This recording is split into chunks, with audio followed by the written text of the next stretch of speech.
Good morning everyone, welcome back to our daily current affair series. और चलिए शुरुआत करते हैं आज के हमारी इस लेक्चर की। और सबसे पहले देखते हैं वो कौन से टॉपिक्स है जो आपकी सिविल सर्विस प्रिपरेशन के लिए इंपॉर्टेंट है। So this are the topics of the day जिसके ऊपर आज हम करेंगे बातें। So the first topic of today's current affair that is about constitutional 131 constitutional amendment bill 2025, जिसने चंडीगढ़ के अंदर कुछ चेंजेस वहां पे देने की कर दी है शुरुआत। और चंडीगढ़ को आर्टिकल नंबर 240 के अंदर वहां पे इंक्लूजन करने की कुछ है यहाँ पे बातें। तो चलिए शुरुआत करते हैं, एग्जैक्टली जानते हैं कि ये बिल जो है वो किसके रिगार्डिंग है। एक प्रपोजल है 131st कॉन्स्टिट्यूशनल अमेंडमेंट बिल 2025, और इसने बेसिकली क्या करने की वहां पे बात की है, to bring Chandigarh under article 240 altering its administrative structure. Chandigarh का एडमिन स्ट्रक्चर वहां पे थोड़ा सा चेंज करके उसे आर्टिकल नंबर 240 के अंदर ऐड करने की यहां पे हुई है बातें। A draft amendment proposing to include Chandigarh under article number 240, placing it in the same category as union territory where the president can directly frame regulations। उन्हें वही कैटेगरी में वहां पे एड ऑन करने की बात है जहां पे प्रेसिडेंट डायरेक्ट रेगुलेशंस बना सकते हैं। देखिए, अगर मैं आपको करंटली बात करूं तो करंटली देखा जाए तो आर्टिकल 240 के अंदर वहां पे ऑलरेडी अंडमान निकोबार, लक्षद्वीप, दादरा नगर हवेली, दीव दमन और पुडुचेरी वहां पे है। और इस आर्टिकल के तहत होने का मतलब ये होता है कि प्रेसिडेंट आपके लिए वहां पे डायरेक्ट रेगुलेशंस को बना सकते हैं। एंड अगर प्रेसिडेंट डायरेक्ट कुछ कर सकते हैं, इसका मतलब है it is aimed to simplify the central government's law making process for the Union Territory of Chandigarh and bring uniformity with the other Union Territories lacking legislatures. It allows the appointment of an independent administrator that opens the possibility of replacing the current system where Punjab's governor serves as Chandigarh's administrator. आज की system क्या है जहां पे पंजाब का governor ही चंडीगढ़ का administrator बन जा रहा है।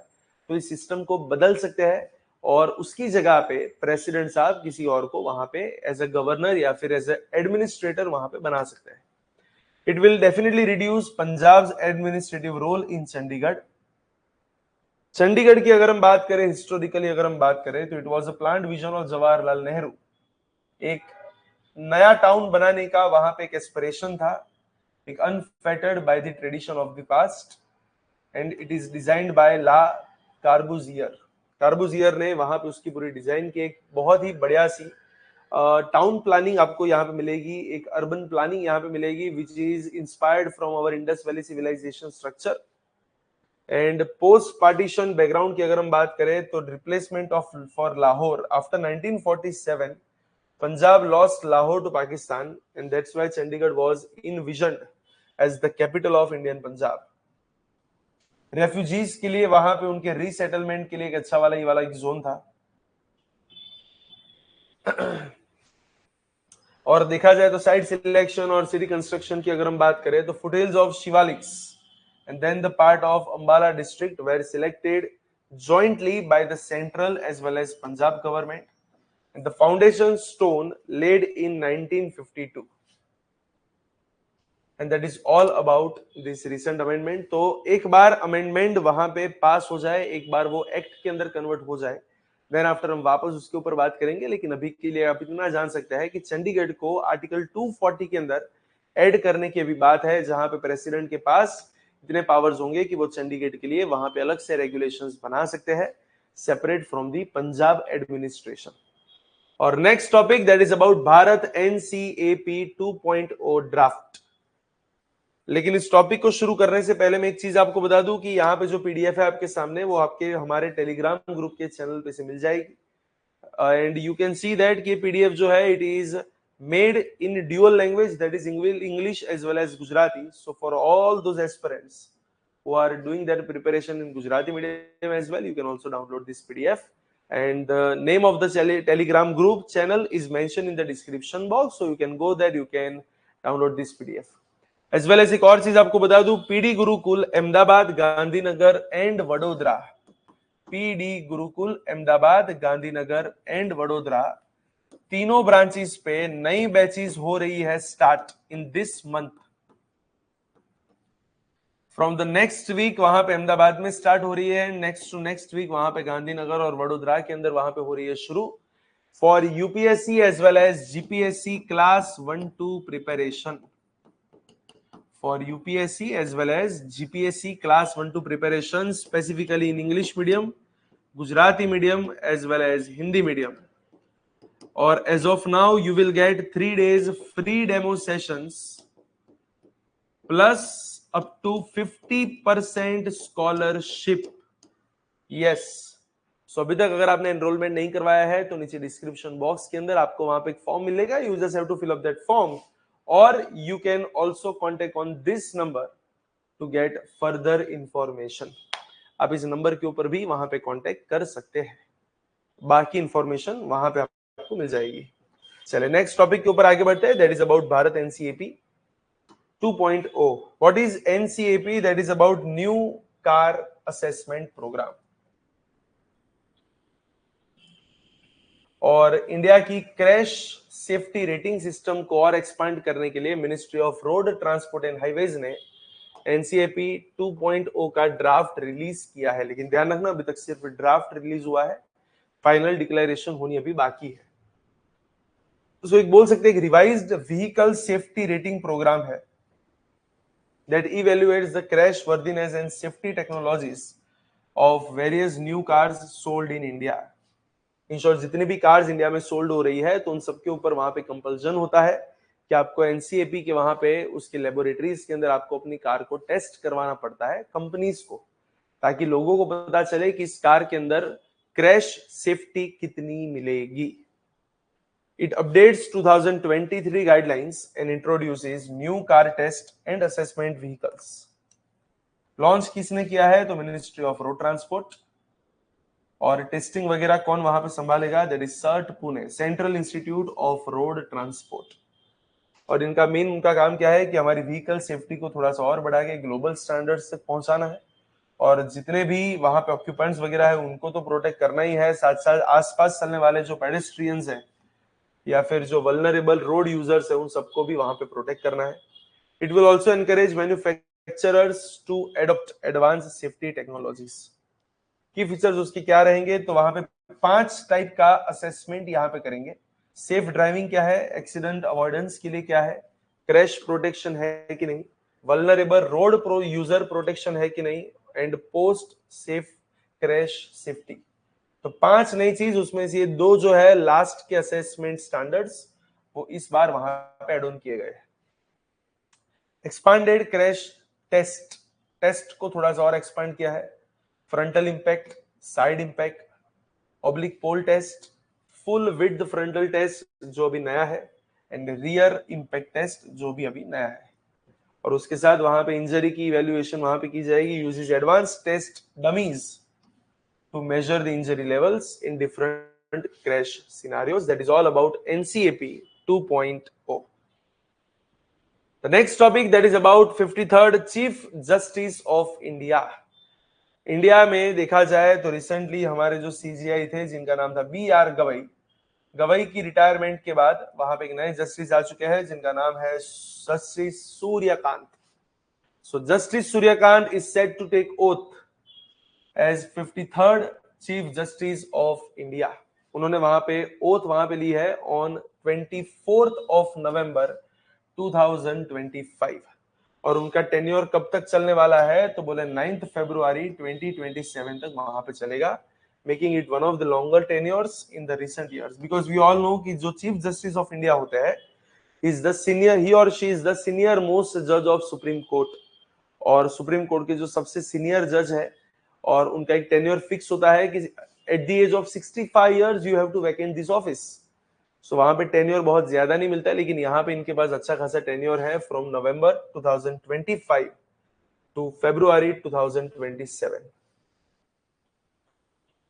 सो बेसिकली उनको बोल सकते हैं दैट ही और she is the head of the Indian judiciary, and the office flows from article number 124 और उसका फर्स्ट सब क्लॉज जो वहां पे सीजीआई और अदर जजेस की वहां पे बात करता है। And as we all know that CJI, there is one CJI plus 33 others, so total 34 जजेस are there in the supreme court. As of now ये वाली सिस्टम वहां पे है। So these are the different various articles of Indian Constitution regarding associated with these clauses. Article number 126, 127 और 128 वहां पे आपको पता होना चाहिए। 126 जो है वो एक्टिंग सीजीआई की बात करता है। अगर आपके चीफ जस्टिस कहीं पे बीमार है या फिर कहीं पे अनेबल टू वर्क बोल सकते हैं, अगर है नहीं अवेलेबल, तो उनकी जगह पे प्रेसिडेंट किसी और को एक्टिंग सीजीआई बना सकता है। अगर जरूरत पड़ी तो आप एडहोक जजेस को ला सकते हैं फ्रॉम दी हाई कोर्ट्स। अगर आपको कॉरम को फुलफिल करना है, एक मिनिमम नंबर ऑफ जजेस को वहां पे अगर आपकी रिक्वायरमेंट है, तो आप वहां से हाई कोर्ट में से कुछ जज को टेम्पररी ला सकते हैं, दैट इज एडहोक। और अगर जरूरत पड़े तो आप रिटायर्ड जज को भी बुला सकते हैं। और उनकी अपॉइंटमेंट क्या है, तो सीनियोरिटी प्रिंसिपली यहाँ पे चलता है। जो सीनियर मोस्ट जज होगा of the supreme court by tenure, ध्यान रखना, by tenure is considered for appointment as CJI. Initiation की अगर हम बात करें तो about 1 month before the retirement the ongoing CJI recommends the name of the next CJI. Then after the law minister places the file before prime minister and PM advises the president to appoint the new CGI। और उनकी appointment के लिए वहां पे oath directly कौन दिलवाएगा, that is president of India. So इस तरीके से होती है सीजीआई की वहां पे appointment. The next topic that is about 28-point peace plan। और क्या है ये 28-point peace plan? तो रिसेंटली यूनाइटेड स्टेट्स ने एक नया प्लान या फिर एक नया ड्राफ्ट शेयर किया है। The United States has privately shared 28-point draft peace proposal है। किसके लिए? For ending Russia Ukraine war. तो रशिया एंड यूक्रेन वॉर को एंड करने के लिए एक 28 पॉइंट वाला एक पीस ड्राफ्ट जो यूएस ने रिसेंटली अभी वहां पे किया है शेयर। क्या है इसके अंदर? US draft 28 point road map, जिसका टारगेट है कि रशिया यूक्रेन वॉर को वहां पे नेगोशिएशन या फिर सेटलमेंट के थ्रू वहां पे शांत करवाना, साथ में सिक्योरिटी गारंटीज, कॉन्स्टिट्यूशनल चेंजेस और उन सबको वहां पे कंबाइनली वहां पे एंड करना। It is proposed by and prepared by United States President Donald Trump's 2024 foreign policy team. Main target क्या है? पहले तो कंफ्लिक्ट को वहां पे शांत करो, that is to freeze the conflict. साथ साथ दोनों साइड से फ्यूचर में होने वाले टेरिटोरियल एक्सपांशन को वहां पे रोकिए, मतलब कि कोई भी आगे नहीं बढ़ेगा। Plus two restructure European security bye limiting NATO expansion, NATO का एक्सपांशन वहां पे कम करना है। और साथ साथ यूक्रेन की जो इकोनॉमी है उसको वहां पे वापस रीबिल्ड करना है with USA as well as European union investment mechanisms. उसके मेन प्लान्स की अगर हम बात करें तो Ukraine must abandon NATO membership. Ukraine जो है वो नाटो की मेंबरशिप वहां पे अबंडन करेगा and enshrine neutrality in its constitution and accept permanent restrictions on military size. Military की साइज जो है वो अप टू 6 लाख से ज्यादा वो वहां पे नहीं रख पाएगा। NATO must formally guarantee Ukraine will never be admitted and must avoid stationing troops on Ukrainian soil। NATO भी वहां पे ऑफिशियली डिक्लेयर करेगा कि वो यूक्रेन को मेंबर नहीं बनाएगा। साथ साथ Ukraine expected to make unspecified territorial concessions to Russia.